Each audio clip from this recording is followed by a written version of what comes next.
Buenos días, buenas tardes, buenas noches. Continuamos realizando entrevistas importantes.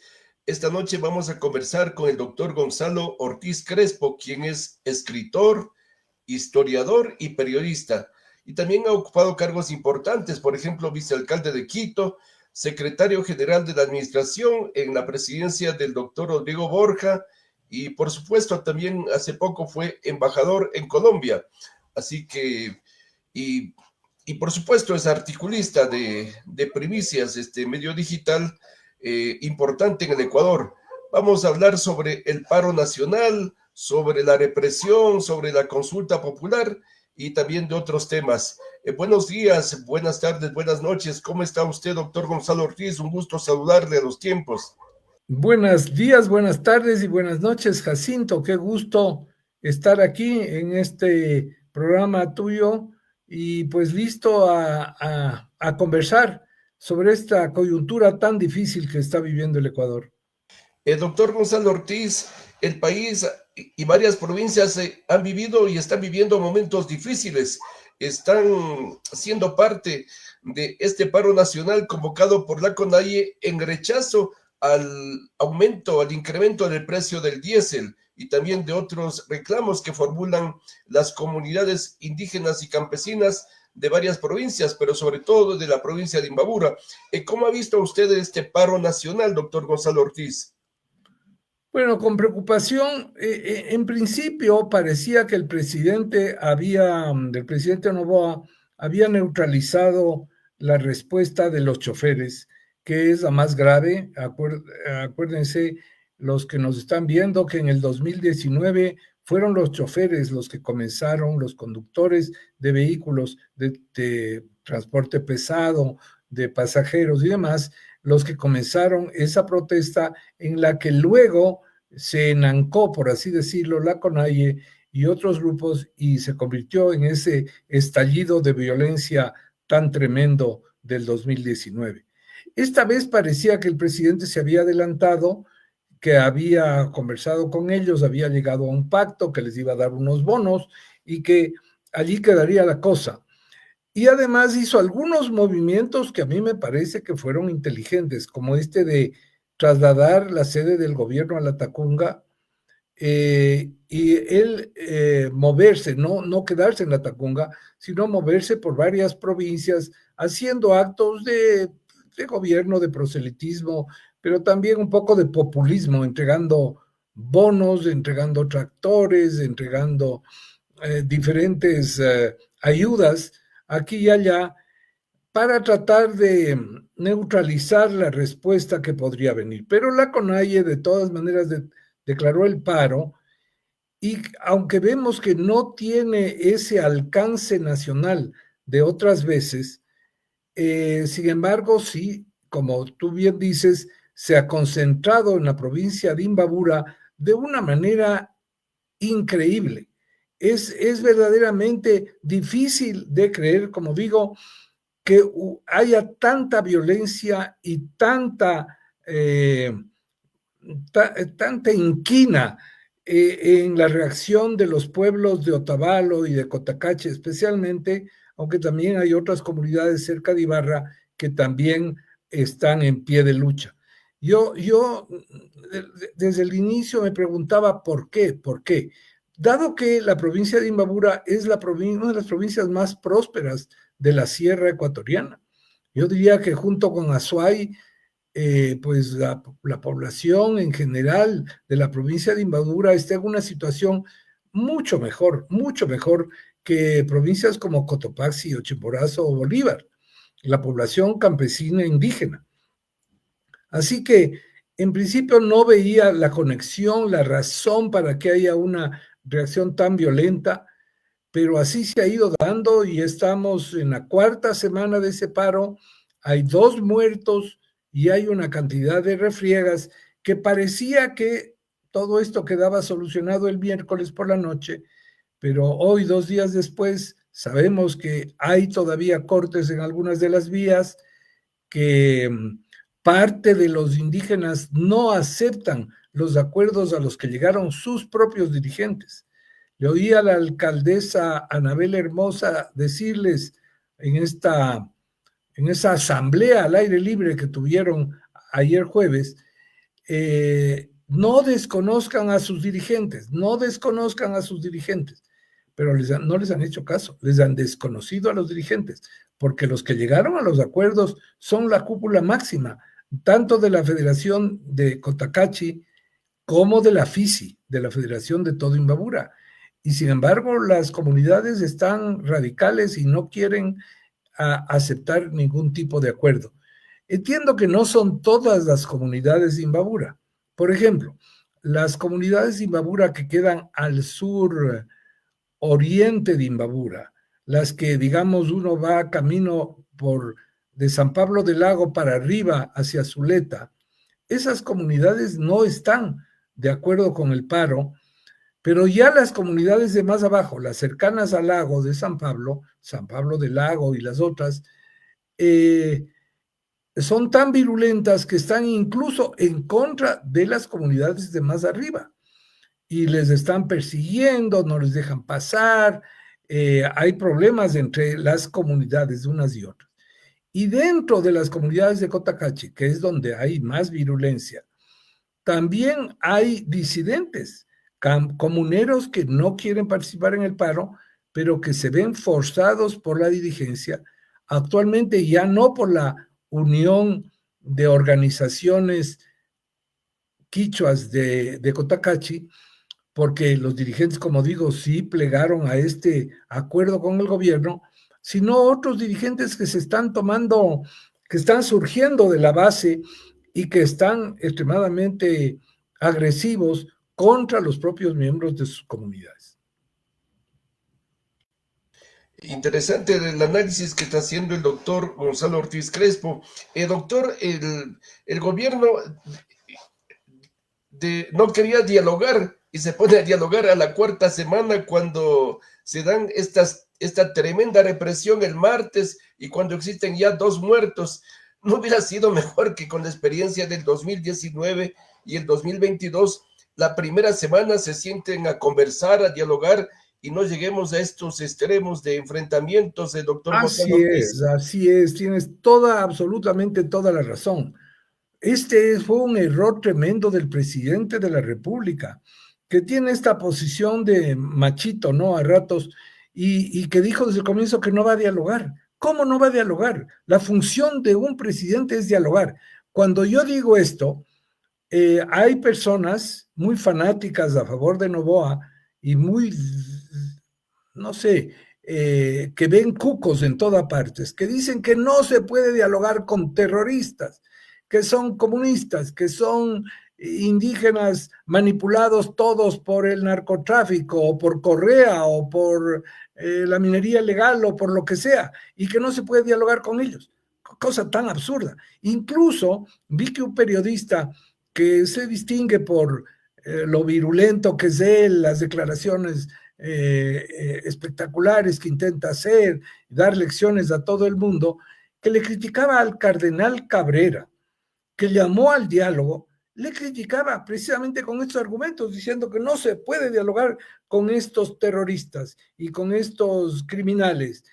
No es así. No todos los indígenas son terroristas o criminales. Puede ser que haya infiltrados y puede ser que en la provincia de Imbabura la importancia de la mina de Buenos Aires haya entrado a través de las venas abiertas de la provincia de Imbabura, haya llegado el oro y haya llegado la riqueza de la mina de Buenos Aires y que tenga algunos indígenas que hayan estado en el lavado de dinero o en algún tipo de actividad a favor de esas minas. Pero hay cantidad, es cuestión de conocer, hay cantidad de comunas y pueblos en esa zona de Cotacachi también que siguen siendo pobres, muy pobres. Hay unos videos que nos muestran dizque unas casas muy hermosas en Otavalo. No son ni hermosas, son de mal gusto, pues son casas de 2 pisos, con ventanas, con balcones, que no es que sean un lujo así como para decir estos son los narcotraficantes o estos son los mineros ilegales que están viviendo en Otavalo y todos los indígenas de Otavalo ahora están en la minería ilegal. Falso, absolutamente falso. Hay muchas necesidades que no están cubiertas en la provincia. Yo creo que una de las más graves es este descalabro generalizado del sistema de salud. El gobierno ha pasado muy pasivo, ha estado muy pasivo respecto a este descalabro del sistema de salud. No hemos visto que se haya solucionado. Entonces, hay cosas elementales que la gente está pidiendo. Claro, están pidiendo que se eche para atrás en el subsidio, el corte del subsidio al 10. Y en ese sentido, tal vez el presidente a eso se refería, que no quería dialogar, porque él sabe que cualquier retroceso en ese punto, en cambio, le quita legitimidad respecto del resto de la población. No es porque el resto de la población esté a favor de que suban los precios de los combustibles, pero el resto de la población, ya después de tantas veces que se ha intentado subir, el presidente creo que decía el otro día 7 veces, y se ha fracasado, la gente dice, bueno, ya dejemos que esto, que sabemos que es un subsidio, que sirve sobre todo a las economías ilegales, que sirve sobre todo al contrabando, termine. Y entonces el resto de la población vería muy mal que el presidente retroceda en eso. Ok, que no retrocede en eso. Lo que le estaban pidiendo en Imbabura anteayer era que se congele el precio en el nuevo precio, ¿no? Que no vaya a subir después de 2.80 a más arriba. Entonces, por ejemplo, eso se puede conversar. Se puede conversar. Que no ceda tampoco en lo del IVA, que también le están pidiendo. Porque es fundamental. La caja fiscal está en soletas. La caja fiscal no tiene para nada. Y entonces a mí me asombra que el presidente tenga todavía recursos para seguir dando tractores, para que seguir dando bonos, para seguir dando puestos de trabajo por 4 meses con esto del empleo joven, no sé qué. Me asombra porque no hay plata para nada, ¿no? Incluso entidades que tienen derecho a recibir recursos, como los gobiernos provinciales, los gobiernos locales, fundaciones, instituciones de cultura, no reciben desde hace meses ni un solo centavo. El presidente está destinando todo a su trabajo populista. En esa situación, por supuesto, no puede pensar en bajar el IVA, ni en volver a subsidiar a los combustibles. Pero con los indígenas se puede conversar de un montón de otras cosas. Y lo primero que ellos necesitan es un trato digno, que puedan sentarse en la mesa con unos subsecretarios, con unos directores de departamento, que vean, que conozcan su situación, que vayan arreglando sus problemas uno por uno. Tú decías que ya con el ejemplo del 1990, del 2019, perdón, y el 2022, se tendría ya la lección de que hay que dialogar. Yo quiero recordarte que el primer levantamiento indígena, el de junio de 1990, el gran levantamiento en el que la CONAIE se presentó, digamos, ante el Ecuador, que el Ecuador desconocía esa parte de población ecuatoriana, que eran los indios, que creía que todos eran unos salvajes, unos ignorantes, unos incapaces de nada. La CONAIE hizo un paro en 7 provincias simultáneamente, cortó las entradas a las ciudades, a los pueblos, en 7 provincias a la vez, con una organización increíble de la que no sabíamos nada quienes estábamos en el gobierno, porque en 1990 yo era secretario de la Presidencia de la República en el gobierno del doctor Rodrigo Borja, y nos asombró esa mañana en que apareció así el país. Y yo estuve desde el primer momento, porque Borja me llamó a las 5 de la mañana a contarme lo que estaba pasando y a pedirme que yo estuviera al frente de la solución del problema. Esa misma noche, la noche del 4 de junio, estábamos ya dialogando con la dirigencia indígena, con la intermediación de la Iglesia Católica. En ese caso fue el cardenal González y el obispo Monseñor José Mario Ruiz, que era entonces obispo de La Tacunga, después fue arzobispo de Portoviejo, los dos ya fallecidos, que Dios los tenga en su gloria, y seguro que los tiene, porque eran unos santos. Los dos nos ayudaron a tener el primer diálogo en el Palacio Arzobispal, la primera noche de levantamiento. Y el levantamiento de 1990, tan famoso, tan conocido en el mundo entero, solo duró 4 días. Ahora estamos hablando de 4 semanas. Es una locura lo que está pasando. Es que esa es la diferencia. Yo estuve, eso sucedió hace 35 años. Yo estuve en el inicio de esa gran marcha a Quito que hubo, y también este paro desde la Unión Base adentro del Puyo. Entonces ahí Eso, empezó perdona Jacinto, eso fue en el 92. al 92. Sí, Ay, esa el marcha paro, increíble sobre Quito del 92, sí. sí, el paro entonces fue el 90. En El el paro fue el 90, en 90 el y paro, ahí casi no me ahí no graduó hubo. porque no podía venir de Imbabura a Quito a graduarme. Ah, estabas graduándote de bachiller o del kindergarten. No, graduándome de la universidad. Ah, ya de la universidad. Pues en efecto, eso fue en el 90 y no había forma de trasladarse de una provincia a otra. No hubo marcha sobre Quito. La marcha que todos recuerdan fue del 92, que fue una marcha increíble. Si tú estabas reportando, recordarás, allí el presidente Borja tuvo que imponerse sobre los militares. Los militares querían bombardear la marcha, te digo de verdad. Y el presidente Borja dijo que estaban locos y les ordenó, al contrario, que pongan las cocinas de campaña, las cocinas que se lleva a la guerra, las baterías de cocina, detrás de la marcha y que les den de comer a los que venían en la marcha hacia Quito. Esa marcha fue custodiada por los militares y alimentada por los militares y les dejó que llegaran a Quito, y Quito les recibió con los brazos abiertos. Hicimos el campamento en el Ejido. El campamento fue preparado por las Fuerzas Armadas y así es como se les recibió, con los brazos abiertos.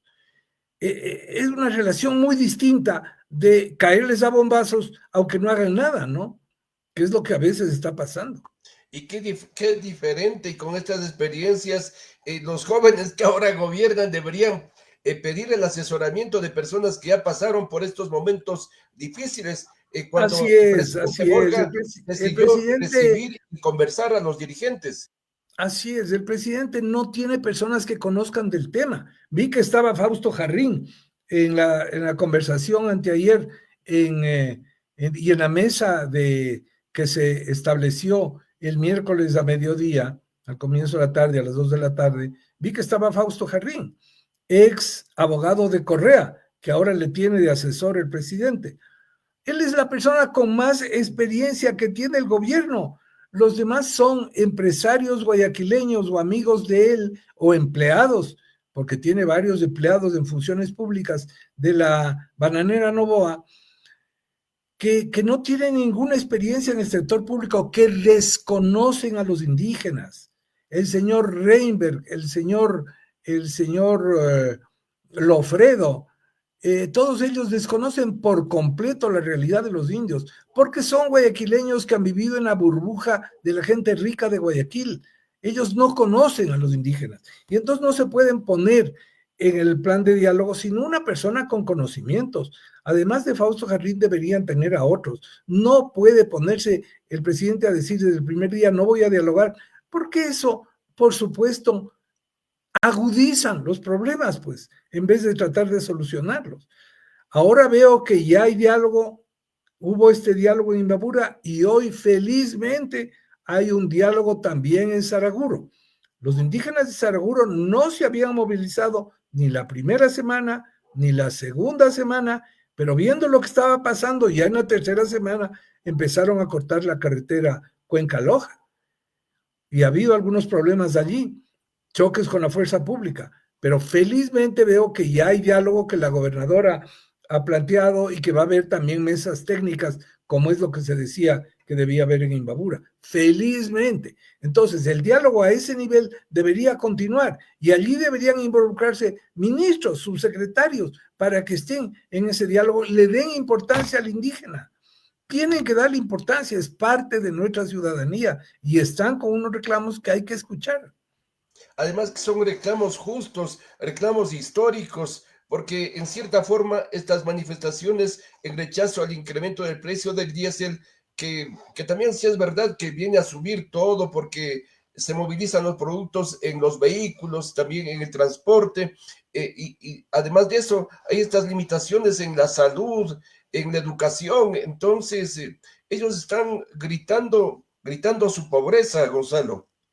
Sí, yo creo que realmente la parte del precio del diésel no tiene una influencia tan inmediata, salvo que haya especulación en el precio de los productos, porque hay que hacer el cálculo de lo que cuesta transportar, digamos, un camión de cebollas desde Mocha hasta Quito y cuánto se ha incrementado el precio del diésel, de la tanqueada.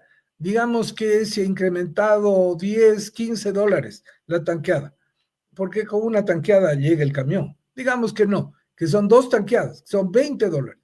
Pero 20 dólares repartido entre 200 sacos de cebolla no es una influencia tan grande en el precio que debe subir cada rama de cebolla.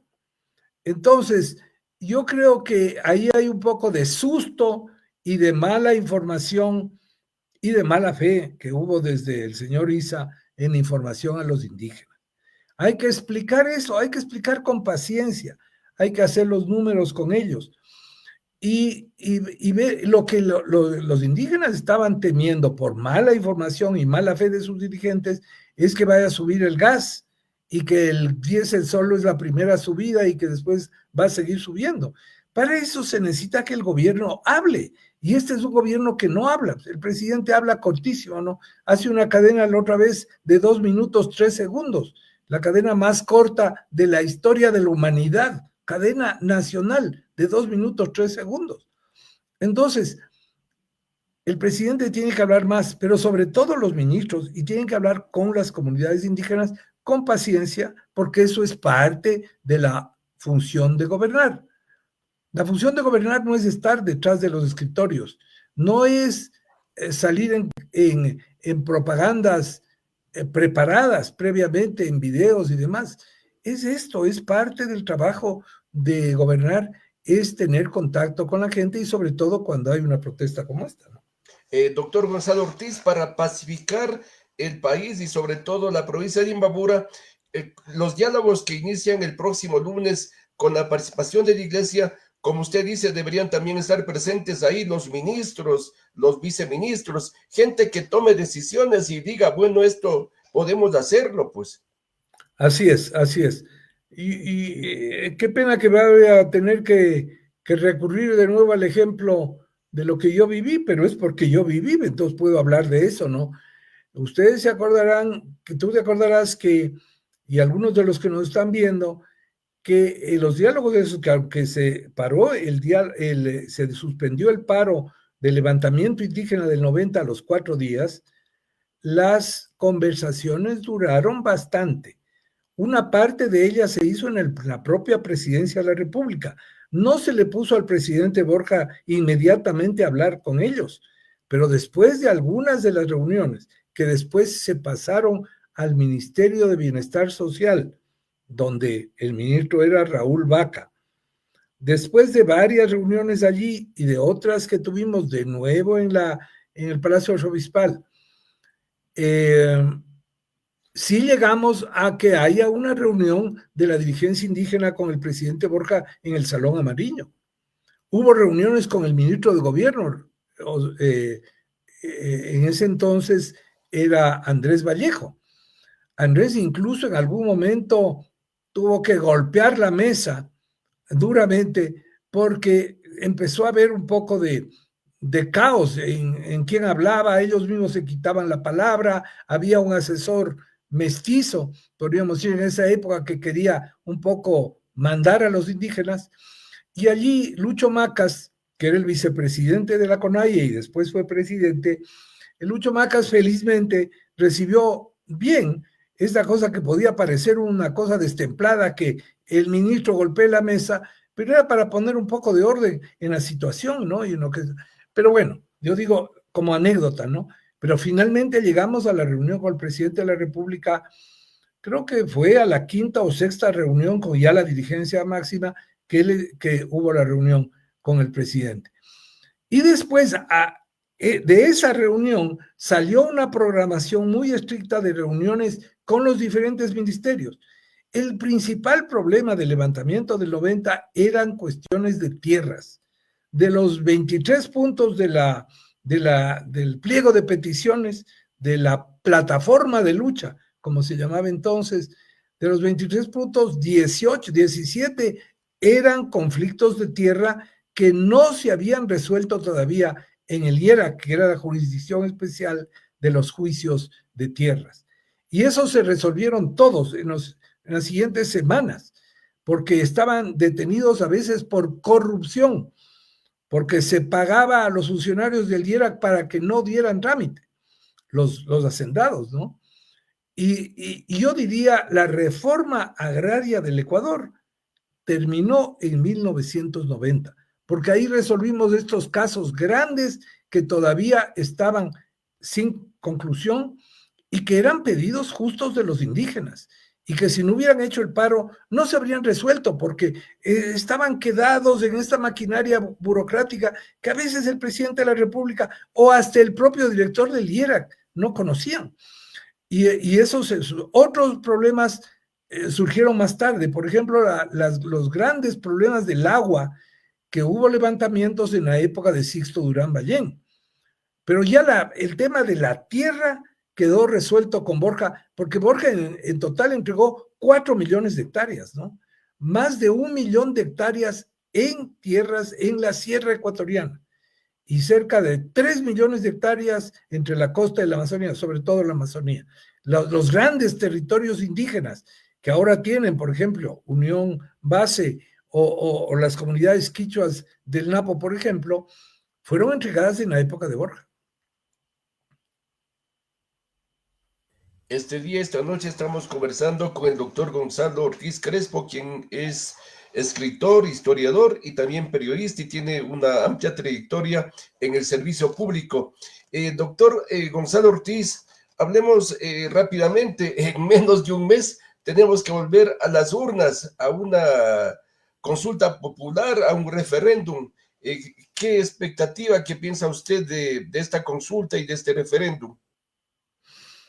Si me pides a mí que diga lo que yo pienso, te voy a decir con todas sus letras. Yo creo que el presidente tiene que suspender esa consulta, porque no vamos hacia nada bueno con esa consulta. Y porque me temo que el presidente pueda perderla. Él está muy confiado. Hoy día le volví a oír en algunos sitios de la costa, está muy confiado en que va a ganar. Incluso sonó un poco amenazante, ¿no? Amenazante cuando dice que les va a hacer correr, dijo, a los que han querido estar en su contra, que no los van a poder alcanzar, porque él está muy confiado en que va a ganar. Ojalá fuera así, digo, por el presidente, por la estabilidad del país, pero yo creo que debe hacer encuestas más finas y se va a dar cuenta que él está perdiendo electorado. Yo creo que perdió gran parte de la SUAY por la necedad de la ministra Manzano, por la necedad del gobierno respecto del tema de Quimsacocha. Allí hubo la mayor manifestación de la historia de la SUAY y de la historia del Ecuador, la mayor marcha pacífica de la historia del Ecuador, con más de 100,000 personas, se significó en Cuenca. Y yo creo que allí el presidente Noboa ya no va a poder recuperar muchos votos. Por otro lado, ha perdido ya a toda la élite indígena de la sierra, que le apoyó, que estuvo con él, que apareció en videos, que le recibieron en sus comunidades durante la campaña electoral. Esa élite indígena de la sierra, quiero decir élite en el sentido de aquellos indígenas que han estudiado, que tienen título universitario, que tienen trabajos de clase media o de clase media baja, pero que tienen un trabajo más estable, que ya no son campesinos, que trabajan como abogados, como ingenieros, como creadores de contenido en YouTube, como músicos, como artistas. Esa gente que era la que le apoyaba, ya no le apoya después de todo este paro y de la forma como ha manejado el gobierno. Está perdiendo también a las clases medias de la sierra, aquellas clases medias que creen en la democracia y que están en contra del autoritarismo y que por eso estaban en contra de Correa. En contra de Correa hay un gran grupo, así como también tiene partidarios Correa todavía, pero hay un gran grupo que estamos en contra de Correa porque fue autoritario, porque abusó del poder. Y estamos viendo esos mismos rasgos en el presidente Noboa. ¿Qué más abuso de poder que ponerle de directora del SRI a la que era directora de impuestos de la bananera Noboa? Eso es un abuso de poder que da vergüenza hasta decir. Hay que separar lo personal de lo público. No puede ponerle, aunque sea buenísima, que sea la mejor contadora del mundo, que sea la mejor economista, que sabe mucho de tributación y que porque ha estado de una manera nueva, sabe cómo se puede evadir los impuestos. Y por eso le puso. Bueno, no le ponga a ella, pues búsquese otra que sea, aunque sea menos buena, pero que no tenga esta relación de empleada de su propia empresa, ¿no? Estas cosas, el hecho de los nombramientos de sus amigos sin experiencia ninguna en algunas de las áreas, ¿no? Fíjense, la propia ministra de Gobierno, la ministra de Gobierno no es ministra de Gobierno. Doña Zaida Rovira, que me perdone, pero no es la ministra de Gobierno. El ministro de Gobierno es Fausto Jarrín.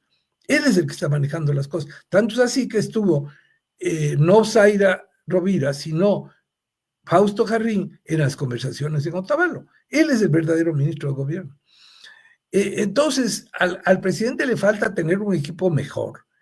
Y si vamos a una consulta popular para repetir los problemas que ahora hay y este tipo de autoritarismo, la gente de la clase media de la sierra, especialmente en Quito, está pensando dos veces si no será mejor decir que no y no permitirle que el presidente gane esta consulta. Porque en el fondo la gente no vota ni siquiera las personas más educadas por el contenido de la pregunta, por qué es lo que le preguntan, sino por quién le pregunta. Y entonces es un referéndum de aprobación al presidente Noboa, un referéndum en que le podría ir mal. Tal vez es un poco pesimista de mi parte, el gobierno sabrá, ellos tienen muchas encuestas día a día, tienen unos asesores, entre los que entiendo que está Jaime Durán, otros que saben del tema, pero yo diría que mejor reflexionen de nuevo. Le pregunté a la presidenta del Consejo Nacional Electoral, me encontré en una recepción diplomática el otro día, y le pregunté qué pasaría. Dijo, ay, no, por Dios, me glosa la Contraloría. Le dije, no, si es una decisión del presidente, no, pero y es que estamos ya imprimiendo las papeletas. Dijo, bueno, guardas las papeletas para hacer. Entonces, dice, bueno, si se posterga la consulta, tal vez. Ok, postergue la consulta para un mejor momento, creo yo. A mí me parece que está muy cerca y el paro no se termina y estamos a un mes de las votaciones. Entonces, no es el mejor ambiente para una consulta popular. Además, también, Gonzalo, que mucha gente que votó por Noboa también fueron votados de sus puestos de trabajo, como más de 5,000 personas. Sí, hay además de eso. Bueno, 5,000 no son tantos entre los... ¿Cuántos millones de votantes serán? 12 millones de votantes. No, menos, 9, 10 millones de votantes. Así que no tanto, pero claro, 5,000 por 4 miembros de familia, 20,000 y tal vez incluso las familias políticas y sí, puede influir, ¿no? Pero lo que se ve es eso, que esta idea de un gobierno de de bonos y de regalos no es verdaderamente la economía que el Ecuador necesita. No hay la austeridad necesaria, pero sobre todo no se ataca a lo principal, que es, como decimos, la salud, la educación, la seguridad social que tiene que ser defendida, que está en soletas. Vemos que hay mucho bono de relumbrón, pero poco trabajo de fondo. Estamos conversando con el doctor Gonzalo Ortiz Crespo. Doctor Gonzalo Ortiz, también quisiera preguntarle, en Quito estaba caminando un proceso de revocatoria del alcalde, pero luego el que recogía las firmas decide no presentar las firmas. ¿Qué le pareció esto, doctor Gonzalo Ortiz, de que A mí me recogen las pareció firmas y luego dicen no? una burla sangrienta a la ciudadanía de Quito. Había recogido las firmas de este señor, este aparato, y se echa para atrás. No sé, no sé lo que habrá pasado. A veces uno dice, piensa mal y acertarás, pero no quisiera hacer ningún juicio de valor, pero lo cierto es que fue un balde de agua fría a todos aquellos que estamos viendo que la alcaldía de Pavel Muñoz, pues tiene serias fallas y claro, le dieron un buen susto y tal vez por eso él pueda rectificar, porque a él no le falta capacidad. Pavel Muñoz es una persona muy inteligente, pero lo que le ha faltado es capacidad ejecutiva. Le ha faltado también equipo, un mejor equipo.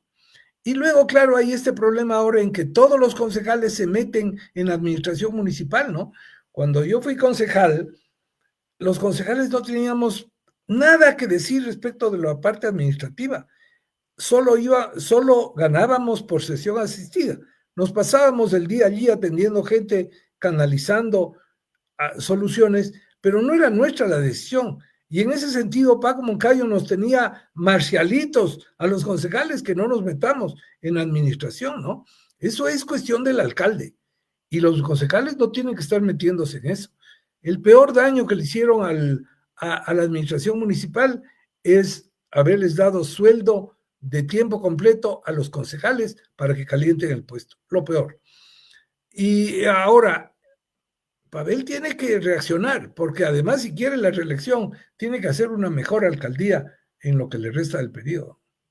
Sí, porque ahora le han dado un respiro y debería, como usted dice, el alcalde ponerse a trabajar 24/7 para que cumpla las 3.000 obras que dice que está haciendo en propaganda. Sí, sí, para, para eso le falta muchísimo. Yo veo que primero no hay un plan a largo plazo, no hay una aspiración sobre el futuro de la ciudad, no se actúa en cosas elementales, como es, por ejemplo, el vaciamiento de la 10 de agosto, de la Ciudadela Larrea, de varias zonas de Quito que ya no tienen vida, que no tienen oficinas, ni tienen comercio, ni tienen... Esas zonas deberían convertirse de inmediato en zonas de vivienda con una replanificación urbana que cree centralidades, que cree nuevas plazas y parques, que cree nuevos sitios de entretenimiento, pero en conjunto, todo eso, toda la 10 de agosto, toda la ciudad de la Herrera, todo el barrio América tiene que ser reconceptualizado y rápidamente. Por ejemplo, ahí hay un plan concreto para hacer, en el que la inversión privada también puede entrar, porque lo que se necesita es vivienda subsidiada, vivienda barata. Nosotros teníamos el Pon a Punto Tu Casa, que daba un crédito de $5,000 por cada departamento que podía hacerse en las casas del centro. El centro histórico está también, es de terror. A las 8 y 9 de la noche no anda ni siquiera el fantasma que se le apareció en alguna de las leyendas, ya no me acuerdo, ni el diablo que se le apareció al padre Almeida. No hay nadie en el centro histórico. Entonces da miedo ir al centro histórico porque está tan vacío que es muy fácil un asalto, o cualquier cosa. La inseguridad campea en el centro histórico desde caer de la noche. Eso, por ejemplo, la vivienda en el centro histórico es otro objetivo que tendría que proponerse el alcalde.